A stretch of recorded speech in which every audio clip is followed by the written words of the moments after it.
people who I'm talking to now, it's just two. I've narrowed it down to two. Okay. And he is nice and she is nice.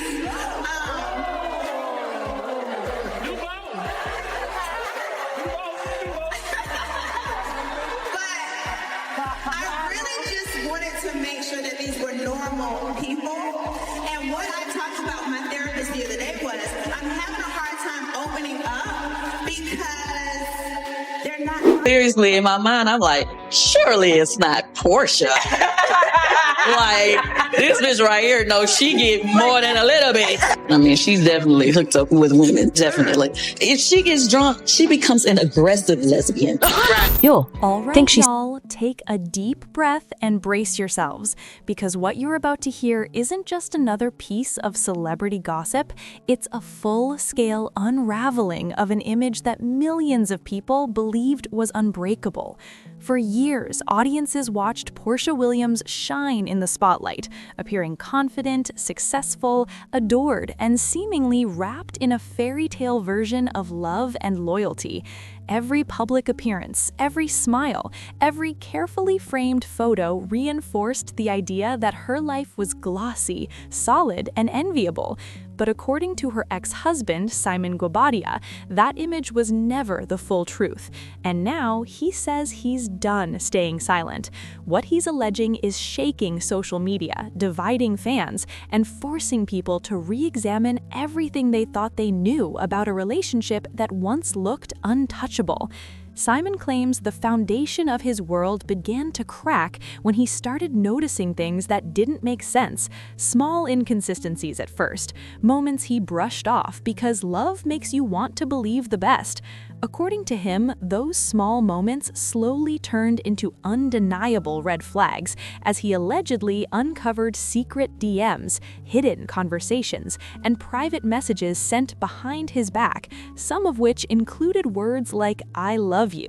He describes the shock of realizing that while he believed he was in a committed, honest relationship, there was allegedly an entirely different story unfolding in private. To Simon, the most painful realization wasn't just that betrayal existed, but that it had been happening quietly, deliberately, and repeatedly while the world watched a polished version of their life. As Simon tells it, this wasn't a single mistake or a brief lapse in judgment. He alleges it was a pattern, a cycle of behavior that continued over years, involving multiple partners and ongoing secrecy. According to him, what fans saw as devotion in public was allegedly masking a double life behind closed doors. Late-night messages, coded texts, hushed phone calls, and concealed meetups were, in his words, tucked neatly beneath charm, confidence, and a carefully maintained image. He claims that the deeper he looked, the more overwhelming the truth became, until the version of reality he trusted began to collapse entirely. Simon insists that what makes this story so disturbing is not just the alleged infidelity, but the level of control and calculation he believes was involved. He describes a relationship where public appearances were polished and controlled, while private actions allegedly told a very different story. According to him, secrecy wasn't accidental, it was intentional. He points to alleged messages and exchanges that he says show strict boundaries around what could be said publicly, what had to remain hidden, and how narratives were managed. To Simon, this suggested not fear but strategy, an effort to protect a carefully curated persona at all costs. But the allegations don't stop at emotional betrayal. Simon claims that these alleged secret relationships carried real-world consequences that go far beyond heartbreak. He alleges that during this pattern of hidden encounters, serious health risks were involved, including exposure to sexually transmitted infections. He has publicly urged anyone who may have been involved to get tested, emphasizing that this is not gossip or exaggeration, but a warning he feels morally obligated to share. Whether proven or not, this allegation alone shifted the conversation from celebrity drama to something far more serious, raising concerns about recklessness, responsibility, and the safety of others. According to Simon, the emotional weight of discovering all this was crushing. He speaks about the slow realization that moments he once cherished may have been layered with deception.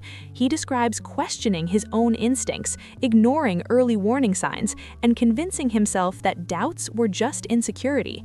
The heartbreak, he says, didn't come from one revelation. It came from understanding that the alleged betrayal wasn't brief or impulsive, but stretched across years.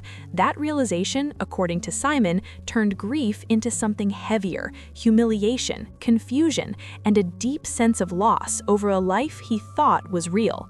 Simon also alleges that the pattern of behavior extended across different types of relationships, including encounters with multiple women. According to him, boundaries were crossed repeatedly, and alcohol sometimes escalated situations into behavior he describes as aggressive. These claims, while shocking, are presented by Simon as part of a larger pattern rather than isolated events. He insists the repetition matters, arguing that when the same behaviors appear again and again, they stop being accidents and start revealing character. What adds another layer to this unfolding story is how many people Simon claims were unknowingly pulled into the illusion. Friends, fans, and even insiders allegedly defended a narrative that now appears far more complicated than anyone realized. According to Simon, many people are now looking back at moments they once overlooked, questioning how much was real and how much was performance. Social media, once filled with praise and admiration, has turned into a battlefield of opinions, disbelief, and heated debate as the allegations continue circulating. Simon emphasizes that speaking out wasn't an easy decision.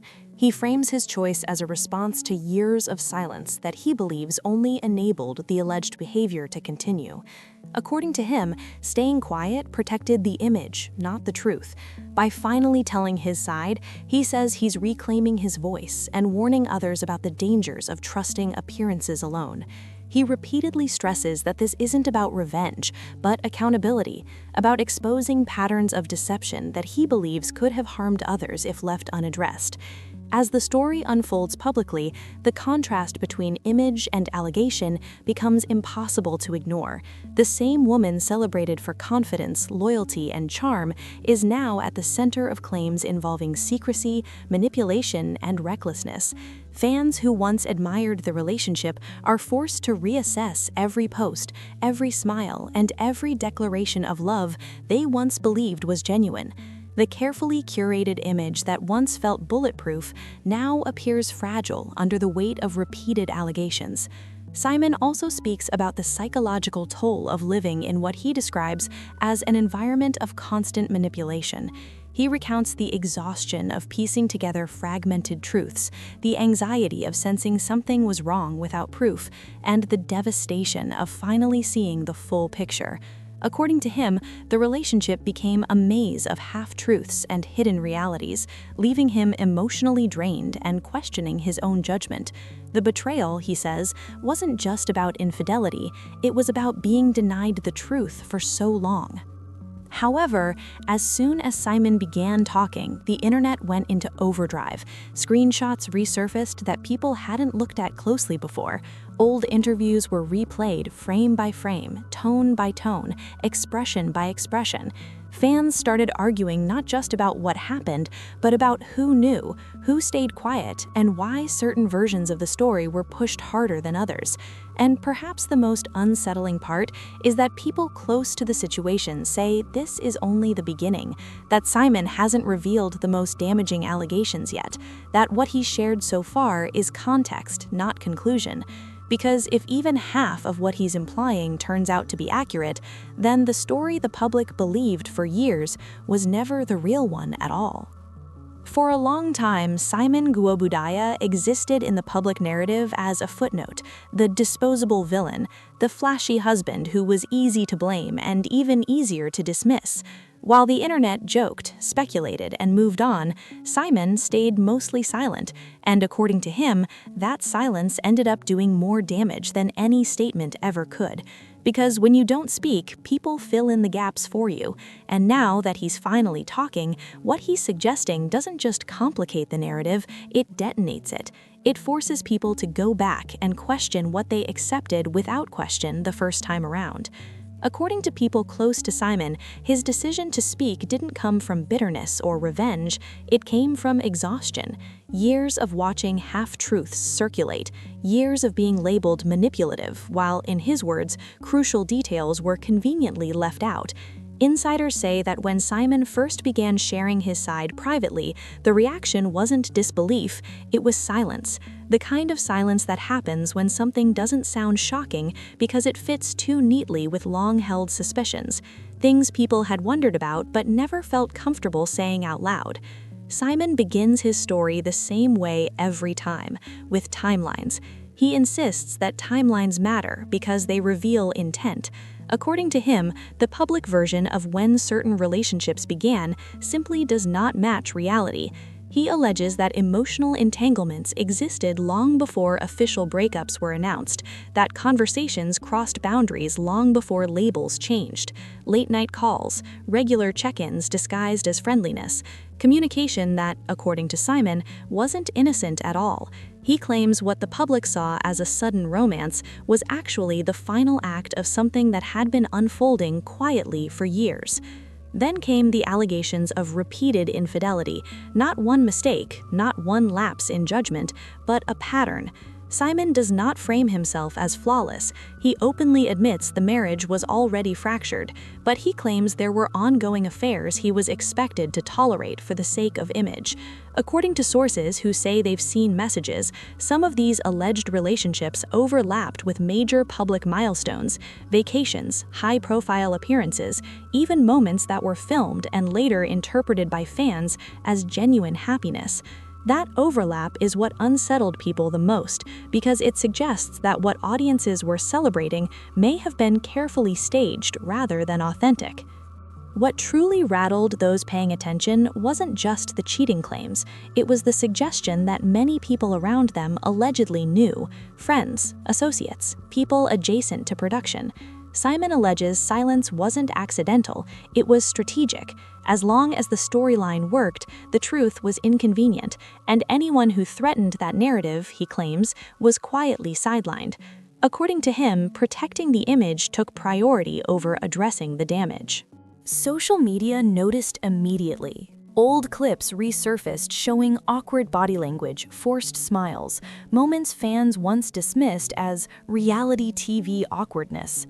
Suddenly, those moments looked different. People started asking why certain rumors were aggressively shut down while others were allowed to circulate freely, why Simon's version of events was never given equal weight, why one narrative was amplified while another was quietly buried. Then Simon hinted at something darker, and this is where the conversation shifted dramatically. He alluded to health-related issues that he says were known privately but never addressed publicly. He chose his words carefully, framing his concern rather than making direct accusations. He implied that certain absences, emotional volatility, and unexplained changes weren't random, and that he was pressured not to speak about them at all. According to one insider, Simon was repeatedly warned that bringing up health-related context would make him look cruel and vindictive, that it would be framed as an attack rather than explanation. So he stayed quiet. And now he claims that silence allowed sympathy to be weaponized against him. As these hints spread, blogs hesitated. Some reportedly refused to publish anything. Others tiptoed around the topic with disclaimers and vague language. That hesitation only fueled speculation. Fans began connecting dots on their own, sometimes irresponsibly, sometimes uncomfortably accurately. Soon, the phrase, "we were never told the full story," began trending alongside Simon's name, signaling a shift in public perception from certainty to doubt. Simon also addressed money, not as motivation but as leverage. He alleges that financial control played a major role in keeping certain truths buried, non-disclosure agreements, quiet warnings delivered through intermediaries, subtle reminders of what could be lost if silence was broken. According to Simon, the price of peace was compliance, and the cost of speaking was being painted as unstable, bitter, or attention-seeking. Once that label sticks, he says, facts stop mattering. What complicates everything is that Simon doesn't deny all accusations against himself. He admits to ego, to mistakes, to choosing silence when clarity might have helped. But he draws a firm line at being portrayed as the sole villain. He claims the story was edited not just for television, but for the public at large. And once that version took hold, correcting it became nearly impossible. Fans remain deeply divided. Some believe him completely. Others accuse him of rewriting history now that the spotlight has shifted. But even skeptics admit something feels off. The timing, the consistency, how closely his claims align with long-standing rumors that were never fully addressed, and the noticeable silence from people who were once very vocal. In celebrity culture, silence often speaks louder than denial. Perhaps the most unsettling part of Simon's account is his insistence that this is only the surface. He claims there are receipts he's chosen not to release, messages that implicate more people than just the two names at the center of the story. He says he's protecting others for now, not out of loyalty, but because he understands how quickly truth becomes collateral damage once it's released without context. As this story continues unfolding, one thing is clear: the public narrative was never neutral. It was curated, protected, and defended. And once cracks appear in a carefully managed image, they don't stop at one person. They spread outward, forcing uncomfortable questions about who benefits from silence and who pays the price for it. Simon ended one of his recent conversations with a line that changed the tone entirely. He said the cheating allegations were painful but survivable. The health-related issues were sensitive but manageable. What hurt the most, he said, was realizing how many people were willing to let him take the fall to protect something that was never real to begin with. That's when people realized this wasn't a defense, it was the opening chapter of something much larger. As his claims continued circulating, the temperature online shifted from curiosity to unease. This stopped feeling like a messy breakup and started feeling like a slow dismantling of a narrative that had been protected for years. What made it more unsettling was how calculated Simon appeared. He wasn't ranting, he wasn't flooding the media. He was choosing his moments carefully, releasing information in pieces, letting the internet connect dots faster than anyone could control. Simon later described what he called the open secret phase of the marriage. According to him, there was a period where loyalty was publicly expected but privately optional. Concerns he raised were dismissed as insecurity, even when evidence suggested otherwise. Over time, he says, the gaslighting wore him down more than the cheating itself. Insiders claim Simon kept records, not obsessively but defensively, saving messages, noting dates, because he sensed the explanations were shifting too often. This is where the alleged affairs expanded beyond what fans expected. Simon hinted that some relationships weren't just emotional or physical, but transactional. Visibility exchanged for protection, access exchanged for silence. The implication was clear. This wasn't just about two people. It was about an ecosystem that rewarded the right image and punished anyone who disrupted it. As the story deepened, Simon addressed the emotional toll. Isolation, pressure to play your role, being told public perception mattered more than private truth. Anytime he pushed for transparency, he says he was warned it would backfire, that audiences wouldn't sympathize, that he'd be framed as controlling. Eventually, that fear became reality. Simon revisited the health-related context one final time, emphasizing he never wanted to expose private medical information. What he wanted, he said, was acknowledgement that certain behaviors were misrepresented publicly, and that he was expected to absorb blame to preserve sympathy elsewhere. According to him, the truth was too complicated for television, so it was edited out entirely. As this phase settled, fans noticed a pattern. Statements from others became vague. Language turned legal. No one directly challenged Simon's timelines. No one offered a detailed counterstory. Online conversations matured, shifting from memes to deeper discussions about power, image, and narrative control. Simon addressed accusations of rewriting history with a single response. History was already written without him. He's just adding missing chapters. He hinted again at documentation, emphasizing his claims weren't based on memory alone. That alone reignited speculation. The reaction online has been explosive. Supporters argue over credibility, critics demand receipts, and neutral observers struggle to reconcile the allegations with the public persona they thought they knew. Whether people believe Simon's claims or not, one thing is undeniable. The conversation has shifted. This is no longer a story about a breakup. It's a larger discussion about image management, repeated behavior, and the consequences of living a double life in the public eye. As Simon continues to speak, he underscores the importance of patterns over excuses. One incident can be explained away, two can be forgiven, but years of similar behavior, he argues, tell a different story entirely. According to him, the repeated secrecy, alleged affairs, and manipulation point to a lifestyle rather than isolated mistakes. That distinction, he believes, is what people must pay attention to if they want to understand the full scope of what he's alleging. This story remains unresolved. There are still unanswered questions, conflicting perspectives, and emotions running high on all sides. But what has already been revealed has permanently altered public perception. The illusion of perfection has cracked, and in its place is a messy, uncomfortable narrative that forces people to confront how easily appearances can deceive.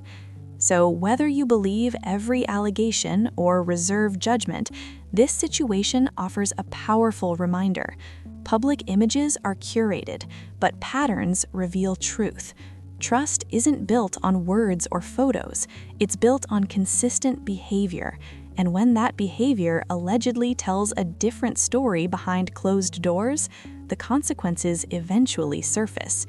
This isn't just celebrity drama, it's a cautionary tale about secrecy, manipulation, and the cost of ignoring red flags for the sake of appearances. As the story continues to unfold, one thing is clear. The fallout is far from over, and the truth, whatever it ultimately proves to be, will continue forcing uncomfortable conversations. Stay alert, stay critical, and remember, sometimes the loudest betrayals are hidden behind the brightest smiles.